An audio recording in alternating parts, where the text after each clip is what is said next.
여러분, 광해란 영화를 보신 적이 있으십니까? 천만 영화 중 하나입니다. 되게 유행했던 영화이죠. 이 영화가 왕에 대한 이야기입니다. 그런데 왕이 될 수도 없고 또 왕이 되어서도 안 되는 어떤 사람이 왕이 되어 나라를 다스린 이야기를 그린 영화입니다. 배경은 조선 시대입니다. 시대 때 왕과 아주 비슷하게 생긴 한 천민이 살고 있었습니다. 그런데 이 사람이 무엇을 하면서 살았냐 하면 그 저작거리와 기방을 떠들면서 왕의 흉내를 내면서 그걸로 먹고 살았습니다. 왕하고 너무 똑같이 생겼기 때문에 왕의 흉내를 기가 막히게 내거든요. 오늘날로 말하면 연극 단원쯤 될 것입니다. 그래서 왕의 흉내를 내면서 그렇게 간간히 먹고 살아갔던 사람입니다. 그러던 어느 날 조선의 왕이 갑자기 의식을 잃고 쓰러지게 됩니다. 여러분, 이 소식이 궁 안에 퍼지면 어떻게 되겠습니까? 왕의 자리를 노리던 자가 어디 한둘이었겠습니까? 그래서 왕에게 왕의 그 채축근이라 하죠. 그런 사람들이 이제 궁에 닥칠 혼란을 피하기 위해 왕의 대역을 세우기로 결정합니다. 어떻게든 왕이 깨어날 때까지 한번 버텨보겠다는 심산일 것입니다. 그렇게 해서 왕의 역할을 대신할 자를 찾던 중에 기방에서 왕의 흉내를 내고 있던 이 천민을 발견하게 됩니다. 그래서 저작거리의 한남만담 꿈에 불과했던 천민이 하루아침에 조선의 왕이 되는 촌극이 발생하게 됩니다. 그런데 여러분, 이 영화가 의미 있는 것은 이 천민이 왕의 자리에서 보여준 모습 때문입니다. 불과 한 보름 남짓한 짧은 기간이었던 걸 제가 기억합니다. 그런데 실제로 나라를 정말로 잘 다스립니다. 천민이었기 때문에 잠시나마 왕이 되었으면은 평생 누려보지 못한 호사와 부귀 영화를 노려볼 법도 하지 않습니까? 그런데 그는 그렇게 하기보다는 나라의 문제들을 해결하고 백성들의 안위를 돌보는 데 심혈을 기울입니다. 심지어는 영화를 보면 국내 가장 낮은 사람들까지도 두루 살핍니다. 정이 많죠. 그 당시 왕이라 하면은 하늘이 내렸다 하여 백성 위에 군림하는 백성들의 보호와 어떤 그런 백성들에게 모든 것을 받는 그런 왕이었지만 그는 그런 왕의 모습을 보여준 것이 아니고 오히려 백성을 하늘처럼 섬기는 모습을 보여줍니다. 여러분, 천민이 이렇게 할 수 있었던 이유가 무엇이라고 생각을 하십니까? 원체 그의 심성이 고왔을 수도 있고 그의 성품이 훌륭했을 수도 있죠. 그런데 사실 그런 것은 아니라 무엇보다도 그가 천민이었기 때문에 가능한 일입니다. 이게 무슨 말이냐면 그는 천민으로 살면서 그가 둘러싼 현실을 누구보다도 잘 알았기 때문이죠. 백성들이 처한 그 고통, 그들이 겪고 있었던 그런 현실들을 그 누구보다 잘 알고 또 몸소 겪었기 때문에 그가 왕이 되어서도 실제로 백성들을 위할 수 있었다는 것입니다. 역지사지를 알았다는 것이죠. 그가 백성들을 그가 보고 느낀 그 현실들이 그로 하여금 성군이 되게 만든 것입니다. 오늘 본문은 예수님께서 시험 받는 장면을 보여주고 있습니다. 그런데 본문을 보게 되면 한 가지 좀 특이한 점을 발견하게 되죠. 그것은 이 시험이 예수님께서 스스로 찾아가서 받으신 거라는 사실입니다. 우리가 일반적으로 시험이라 말할 때는 마귀가 우리에게 시험을 하러 찾아오는 것이라 하죠. 마귀가 시험거리를 들고 우리에게 찾아오지 우리가 마귀에게 시험을 치러 가지는 않습니다. 그런데 요즘은 우스갯소리로 이런 말이 있습니다. 마귀가 좀 일 좀 하게 하라. 이게 무슨 말이냐면 굳이 뭐 마귀가 시험할 필요도 유혹할 필요도 없이 뭐 알아서 죄 짓고 알아서 지옥에 갈 길로 빠진다는 것입니다. 참으로 슬픈 말이죠. 그러나 신자는 이렇게 사는 것이 아닙니다. 오늘 본문에 나타난 예수님은 마귀에게 시험을 받으러 가세요. 어떻게 가시냐? 본문을 보면 성령에 이끌리어라고 되어 있습니다. 마가복음에는 좀 더 분명하게 나타나고 있는데 성령이 예수를 광야로 끌어내리신지라라고 되어 있습니다. 이 시험의 배경을 보면 마태복음 3장에서 예수님은 먼저 성령을 받으십니다. 그리고 본격적인 그분의 사역을 시작하기에 앞서서 먼저 마귀에게 시험을 받으러 가는 것이 오늘 본문의 장면입니다. 그렇다면 예수님께서 시험을 받으신 장소는 어디입니까? 바로 광야입니다. 광야는 구약의 이스라엘을 연상케 하죠.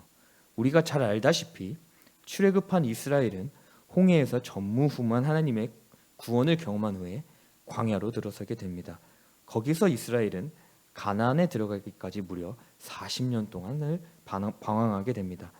그리고 그 광야의 삶 가운데서 무수한 시험들을 만나게 되죠. 여러분, 구약의 이스라엘은 어떤 나라입니까? 하나님께서 친히 선택하시고 친히 구원하신 그런 나라입니다.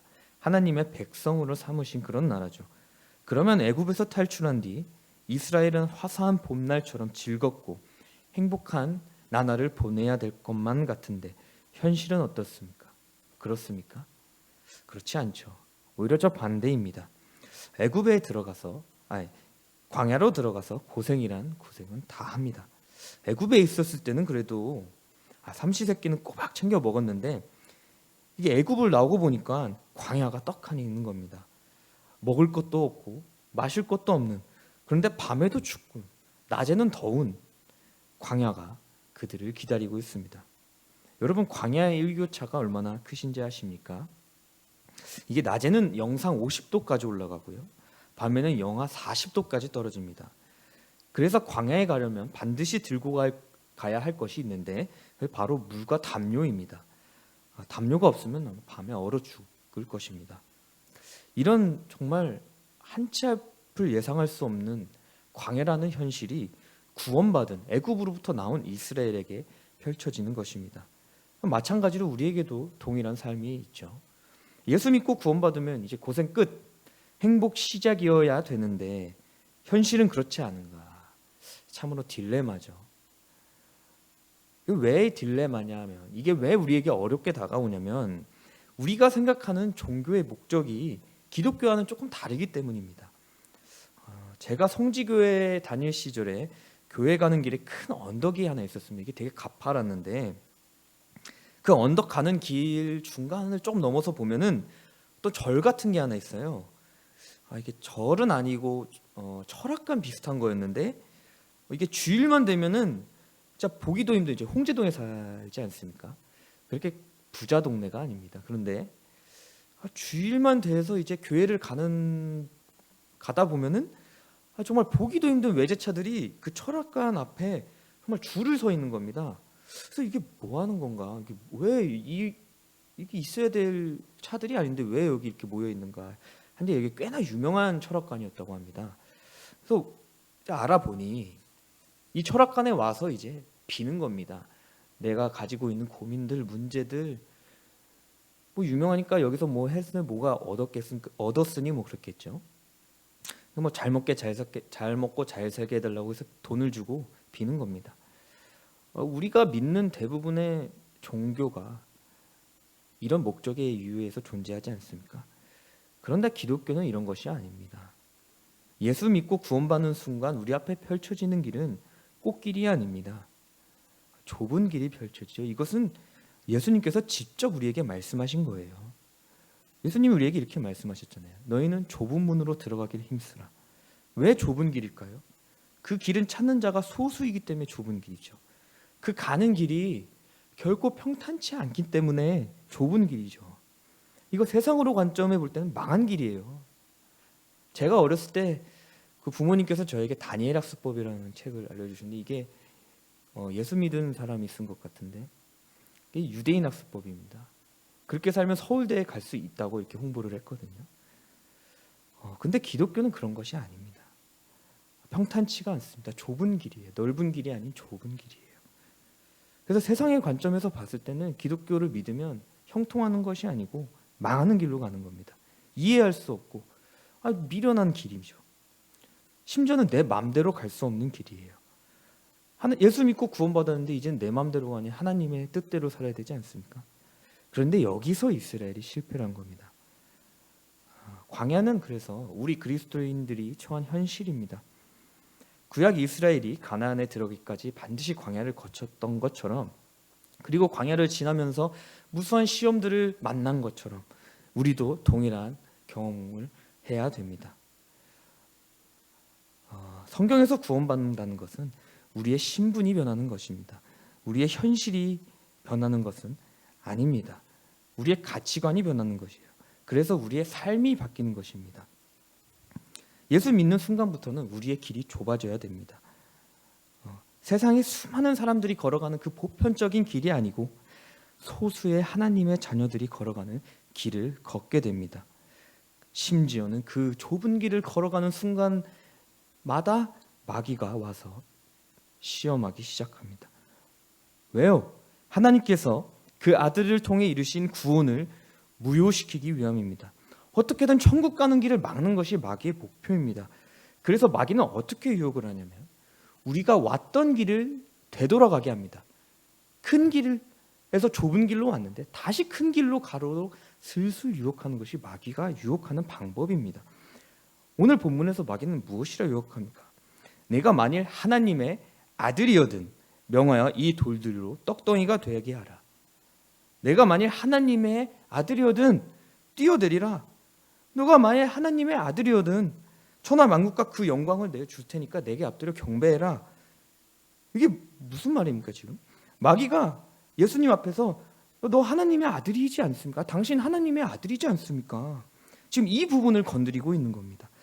너는 당신은 하나님의 아들이지 않습니까?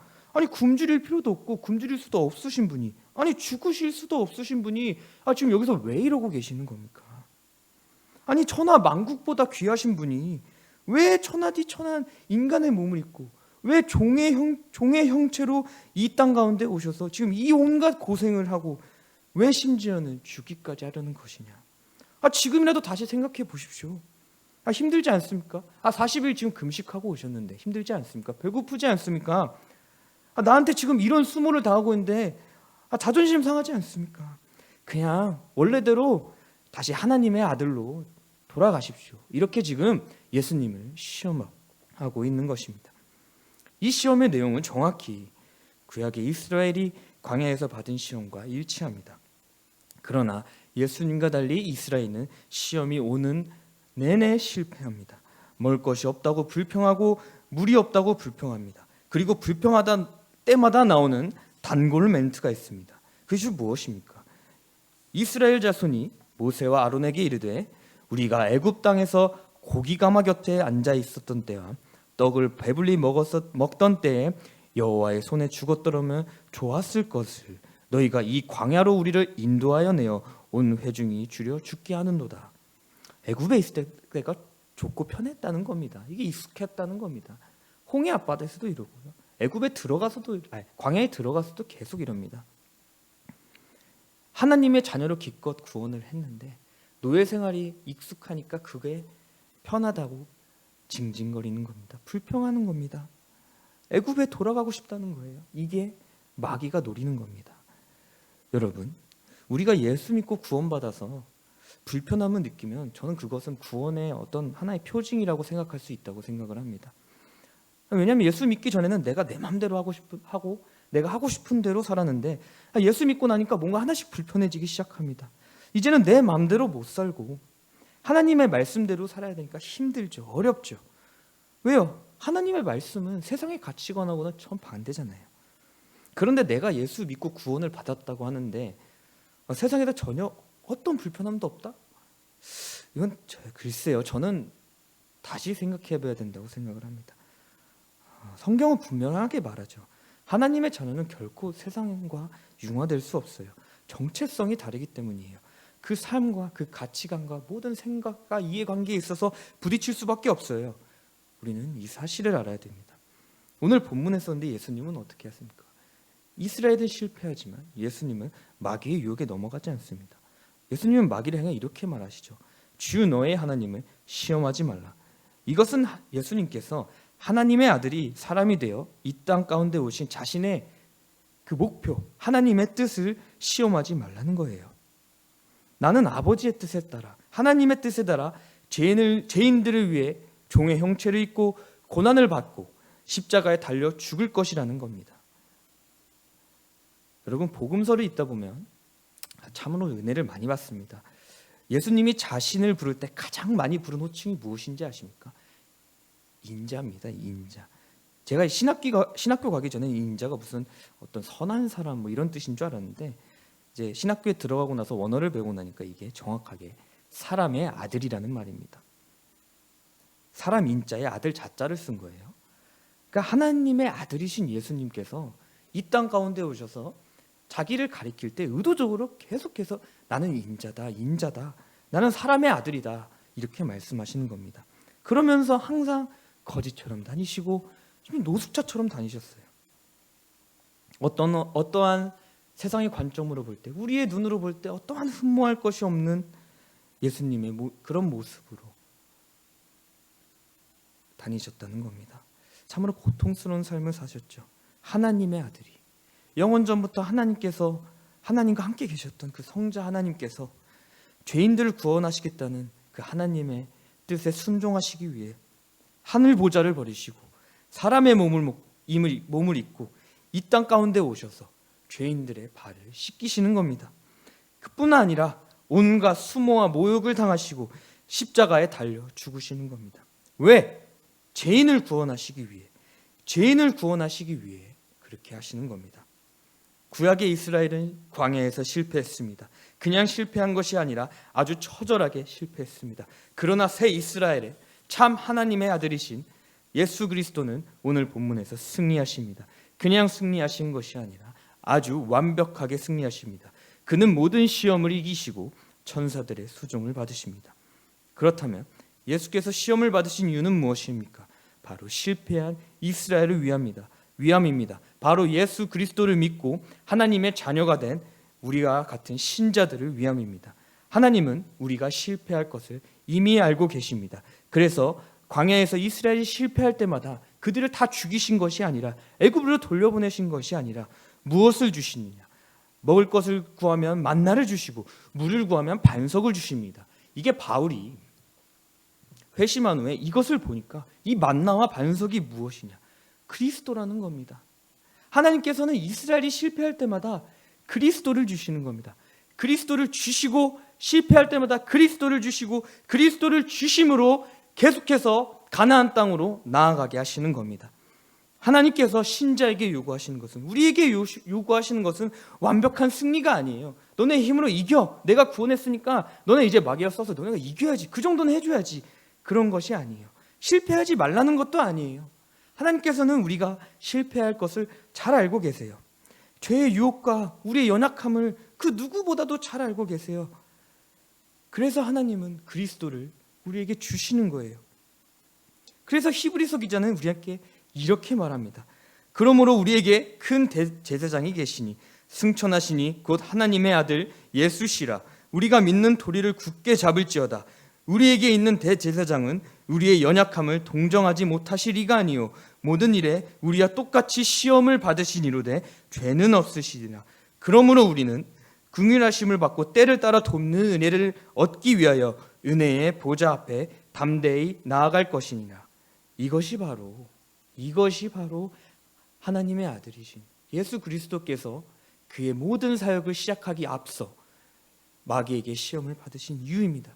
그는 대제사장입니다. 단순히 대제사장이 아니고 우리의 모든 것을 체휼하시는, 우리의 모든 연약함을 아시는, 우리의 마음과 우리의 모든 생각까지도 다 아시는, 그리고 친히 경험하신 그 예수를 우리에게 주시기 위해서, 승리하신 예수를, 마귀의 유혹에서 완벽하게 이기신 그 예수를 우리가 실패할 때마다 주시기 위해서 그분이 우리를 위해 시험을 치르신 겁니다.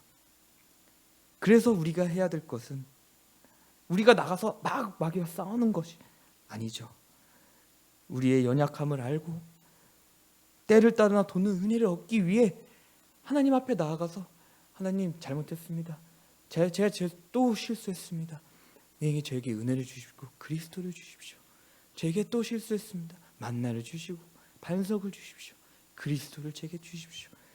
이게 하나님께서 우리에게 원하시는 일이고 우리가 이 세상을 살아가는 방법인 것입니다. 그러므로 우리는 오직 승리하신 참 하나님의 아들을 믿고 붙잡아야 합니다.